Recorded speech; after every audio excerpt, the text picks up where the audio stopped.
Je vais faire cette vidéo pour vous parler un peu des hommes politiques comme je les vois, ou comment la politique se passe en France, comme je la vois à l'heure actuelle. Pour ça, je vais faire un petit retour en arrière. Je vais vous expliquer comment, quand j'étais jeune, moi, comment ça s'est passé en France, à Marseille, un peu partout, quoi, voilà. Alors, en France, en fait, quand on était français, parce qu'on n'est plus français, hein, bon, quand on était français, il y avait trois grandes tendances, trois grands partis. Il y avait donc la droite traditionnelle, parce qu'à l'époque, c'était ou tu étais pour les patrons ou tu étais pour les ouvriers. Voilà, c'était comme ça. C'était pas, on ne parlait pas des multinationales, on ne parlait pas de rien du tout. Il n'y avait pas de télévision, il n'y avait pas de radio, même. Hein, c'était que les journaux. Alors, il y avait trois journaux. Bon, moi, à Marseille, il y avait trois journaux. Il y avait la Marseillaise, qui était le journal du Parti communiste. Hein. Il y avait le Provençal, qui était le journal du Parti socialiste. Hein, et le Méridional, qui était la partie des patrons. Le journal des patrons. Voilà.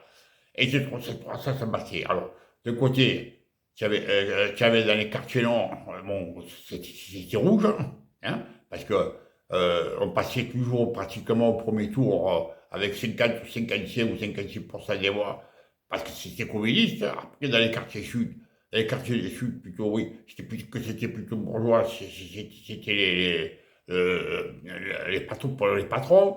Et puis après, il y avait les socialistes au milieu, comme toujours été les travaux. Ils se disaient qu'ils étaient pour les ouvriers, mais en fait, ils faisaient une politique pour les patrons. Hein. Mais après, quand il y avait Gaston d'affaires, hein, socialiste à la mairie de Marseille, il était plus anticommuniste que les autres, il était à fond pour les patrons et il se disait pour les ouvriers. Enfin bon, c'était comme ça. C'était la politique qui s'appelait.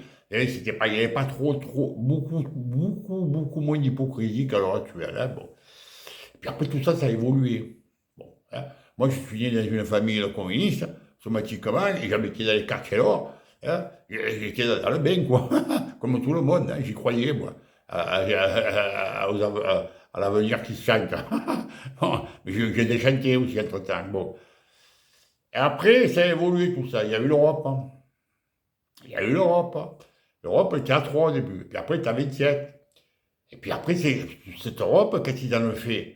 Bon, ben, elle s'est manipulée. C'est-à-dire qu'en fait, on a été manipulé complètement. Pourquoi? Parce que cette Europe, c'est les Américains qui en ont pris le contrôle, qu'on le veuille ou non.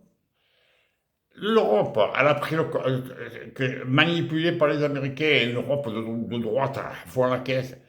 Elle manipule tous les, les représentants de chaque pays européen, les 27. Et ici, Macron est un petit pion. Un petit pion aux ordres de Ursula. Ursula qui représente l'Europe. Ursula va venir mener. Voilà. Et Ursula est à la botte des Américains. Il faut bien qu'ils donnent des ordres. Hein. Et qu'est-ce qu'on est devenu là-dedans? On n'est plus français. On est manipulé par tous ces gens-là. On est devenu une colonie américaine, qu'on le veuille ou non. Et alors, on a tous ces politiques alors, en France. Hein. Que là, alors là, ça me sort des yeux, hein, parce que je ne peux plus les sentir, je ne peux plus les vomir. Hein. Tout ça qui serait, j'oublie tout de suite. Hein. Bon. J'avais vu les vidéos, je disais le sûr il y avait beaucoup de mauvaise foi dans les politiques. Hein. Beaucoup de mensonges, beaucoup d'hypocrisie, beaucoup de manipulation. J'avais quand même oublié quelque chose. J'avais oublié le double langage. Parce que quand je m'aperçois du double langage, vous savez ce que c'est le double langage? C'est quand tu dis je vais faire, que je suis élu, je vais faire ci, je vais faire là. Ah, il parle bien. Oh, moi, si j'écoute Mélenchon, chaque fois, c'est un type formidable. Hein. Quand il parle, putain, ça balle les fous, là, ce type-là. Bon. L'autre aussi, là, comment elle s'appelle? Mathilde Panot, là, qui est aussi de France Insoumise. J'ai écouté l'autre jour, là, parce que j'écoute un peu tout le monde, hein, quand même. Hein, bon. J'ai écouté l'autre jour, putain, tu as fait une réquisitoire contre le gouvernement français, qu'il a écrasé les ouvriers, fait que tu, voilà, bon. Ah ouais, ouais, ouais, tout ça, c'est bien. Mais après, tous ces gens qui te font du pipeau, là, tous en question, hein, Jabot, Bardella aussi, du Front National, tout en train de te raconter que si eux sont élus en France, il va faire ci, il va faire là, ils feront rien du tout. Rien du tout. Hein. Ils seront comme Sherpa en Grèce. Hein. Qu'est-ce qu'il a fait, Sherpa? C'était extrême gauche. Hein. Quand il a été élu, eh ben, il a été acheté. Il est monté à Bruxelles, là-bas. Et là-bas, on y a filé du blé pour qu'il ferme sa gueule. Hein. Ou alors on l'a menacé, on a dit, si tu veux continuer à faire ton petit manel, ben, ça arrive vite un accident. Hein. Voilà. Hein. Alors, lui, il a tourné sa veste. Hein. Voilà. Mais nous, il ne faut pas qu'on tourne notre veste. Il faut qu'on arrive à se sortir de cette Europe. Voilà. Et tous ces gens-là, là, qu'est-ce qu'il faut? En te disant que quand ils sont élus, ils feront ici, ils feront là, et ils ne veulent pas sortir de l'Europe. Ils te parlent de l'élection européenne. Aux prochaines élections européennes, alors on va faire aussi, on va faire là, on va essayer de passer devant le Front National. Quoi que c'est ça? Tu cautionnes les Américains, tu cautionnes les multinationales. Tu n'es plus de gauche, là. Tu es pour les Américains, tu es pour les multinationales, si tu restes dans cette Europe. Alors, ce que j'aurais souhaité, moi, c'est que tous ces gens-là, qu'est-ce qu'ils fassent? Hein? Mais qu'ils appellent à voter, à ne pas les voter. Et si on était 80% ou 85% des Français qui ne vont pas voter, eh bien, et qu'on réclame un référendum, eh bien, là, ils seraient bien obligés de le faire, ce référendum. Hein? Parce que ça serait une révolte, sinon. Hein? Mais c'est mal, non? Ils appellent tous à aller voter aux élections européennes. Hein? Et même Asselineau et Philippot, que j'avais un peu plus confiance en eux parce qu'ils voulaient à tout prix sortir de l'Europe, hein? Qu'est-ce qu'ils font? Ils présentent les candidats à cette Europe. Alors tout le monde a des bons prétextes, hein? Ils ont tous les bons prétextes. Si on est là-bas, on pourra influencer, on pourra faire modifier. On ne fera rien du tout, parce qu'on est 27, et il faut que ça soit pris à 27 les décisions.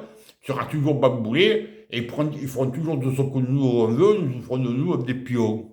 Point virgule. Voilà. C'est tout plus simple que ça. C'est pas moyen d'aller chercher plus loin. Ou tu es pour, ou tu es contre pour sortir de l'Europe. Hein. Si tu es pour, si tu as la botte des Américains, si tu es un agent des Américains et que tu es un type d'un fasciste, c'est le cas de le dire, hein, et si jamais tu es pour sortir de l'Europe, mais c'est vrai, il n'y en a plus. Ils sont tous complices. On est vendus, oh, on est vendus dans ce pays, il n'y a plus d'opposition. Parce que moi, pour moi, il n'y a plus d'opposition. Là. Hein, il n'y a plus d'opposition. Point virgule. Alors, on est à l'abandon, quoi. Toute la population française est à l'abandon. Alors, j'ai rien, moi, ni contre ceux qui vont voter communiste, qui vont voter France Insoumise, les Verts ou Front National, j'ai rien contre eux. Parce qu'ils sont manipulés. Manipulés. Et ils y croient. Bon, qu'est-ce qu'ils y croient? Ils croient à la barbe. Hein. On n'est pas loin, mais ils croient à la barbe. Voilà. Hein. Parce que il ne faut pas chercher midi 14 heures là, non. Il faut voir les choses comme on doit les voir. Et comme on doit les voir, c'est comme je vous les explique. Ou on est pour l'Europe, ou on est contre. Si on est pour l'Europe, on n'est pas dans la botte des Américains, on est que le colonie américaine. Hein. S'ils veulent bouler ça, tant pis. Sinon, il faut sortir de cette Europe et alors on reviendra franchi, on pourra faire des trucs pour nous, pour le Français, pour pouvoir s'organiser en France. Voilà, après virgule. Et même l'autre jour, je vais vous dire un peu, j'avais un train dans mon boîte aux lettres, là, de Pourcel. J'avais l'impression de retourner dans les années 1960. J'en ai vu des wagons de train comme ça dans les boîtes aux lettres. Ils se croient encore en 1960, lui. Ils croient encore qu'on est comme en 1960. Mais c'est fini, ça, mon pauvre vieux. Combien que c'est fini? Terminé, on est en 2023. Il faut être évolutif, hein. Il faut être évolutif, hein. Parce que moi, j'ai été aussi manipulé. J'ai été, il n'y a plus qu'à Faucon, mais entre-temps, je suis quand même, comme j'ai été évolutif, j'ai fait travailler mon cerveau, je me suis sorti de ce giron, moi. Hein, hein monsieur Pourtiel. Hein. Alors là, je rigole, parce que je rigole là, quand je vois ça. Hein. Enfin bref, bon, c'est comme ça. Comme ça, c'est pas autrement. Voilà. Alors, c'est pas la peine que je la fasse plus longue. Bon, ben, de toute façon, prenez vos responsabilités. Hein. Moi, je vais vous dire qu'une chose, c'est qu'on n'a pas fini de chier.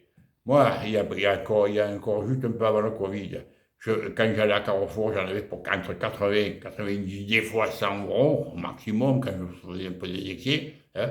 Maintenant, j'en ai pour 120, 140 à chaque fois. Et dans pas longtemps, je serai à 140, 160, et puis je serai à 160, 180, parce qu'au rythme qu'on est parti, on va finir par manger tous des pâtes à la fin de l'année, toute la journée, parce qu'on va plus pouvoir bouffer, ça continue. Alors, ne croyez toujours pas que ça va continuer comme ça, pas éternel avant.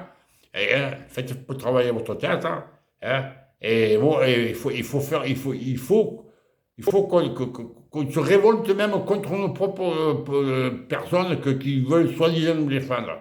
Parce que c'est pas logique ça qu'on reste dans cette œuvre. Il faut sortir de cette œuvre. Si tous ils avaient appelé à voter, de ne pas les voter, ben, on aurait eu 85% des Français qui ne vont pas les voter, mais ça serait un succès inimaginable. Là, ben, on va être encore marron pendant des années et des années, et on est complètement cuit. La France, elle va se dissoudre parce que cette Europe, c'est un cancer. Hein. Voilà, eh ben, qu'est-ce que vous voulez? Je ne peux pas me dire plus. Hein. Voilà, j'arrête. Hein.